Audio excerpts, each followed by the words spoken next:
every scientific survey, and as nearly as I can determine, our party still believes in science. And every scientific survey to generate energy from the sun, the wind, and other renewable resources, which means we can create millions of jobs that can't be exported in America and lead the world away from the worst consequences of climate change. So we said, yeah, we got problems, but embrace change, don't run away from it.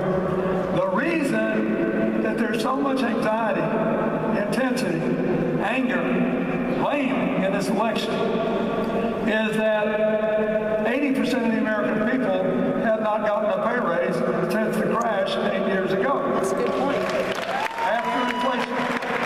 And a lot of young people feel like they played by the rules, went to school, they're going to graduate with debt they can't repay, or they've already graduated with debt they can't repay, and they may not ever get to do what they really wanted to do with their lives.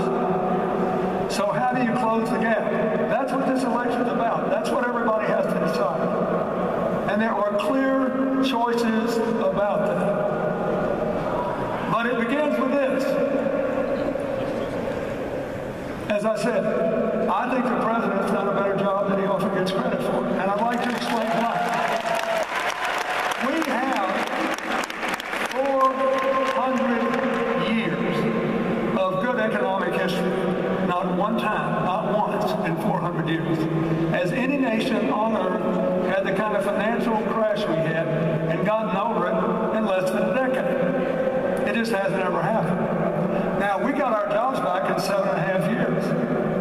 And if all the young people that claim to be disillusioned now had voted in 2010, we wouldn't have lost the Congress, and we probably have our incomes back. We don't have the incomes back. Why? First of all, women have not returned to the workforce in their normal percentages. What are we going to do about that? Equal pay, paid leave, and affordable child care.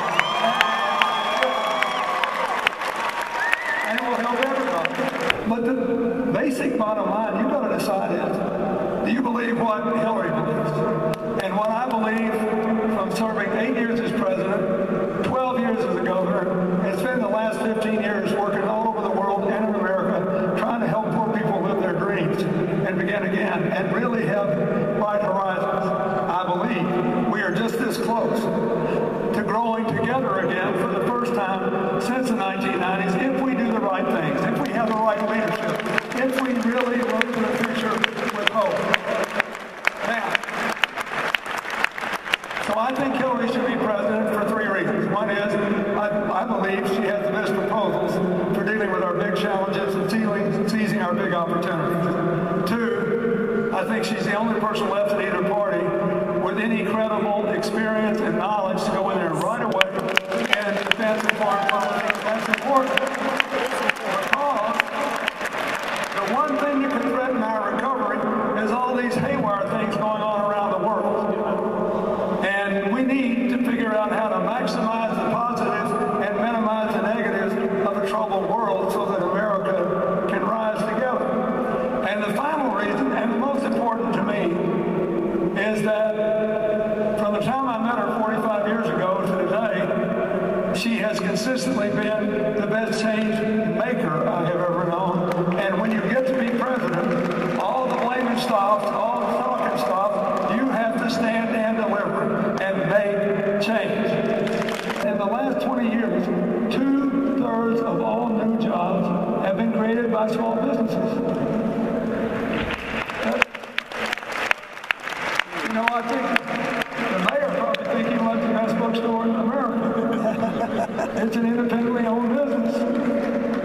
And one of the problems that we've had since the financial crash is that some of the banks have been reluctant even to make small business and community loans because of what happened before. There is a law on the books that she wants enforced called the Community Reinvestment Law. When we enforced it in the 1990s, $800 billion in loans were made to people in the community. The principle is simple. If you got an ATM machine in a community, if you take money from anybody, anywhere in America, you must be willing to make loans there to help people start their businesses and thrive and expand. And she wants to do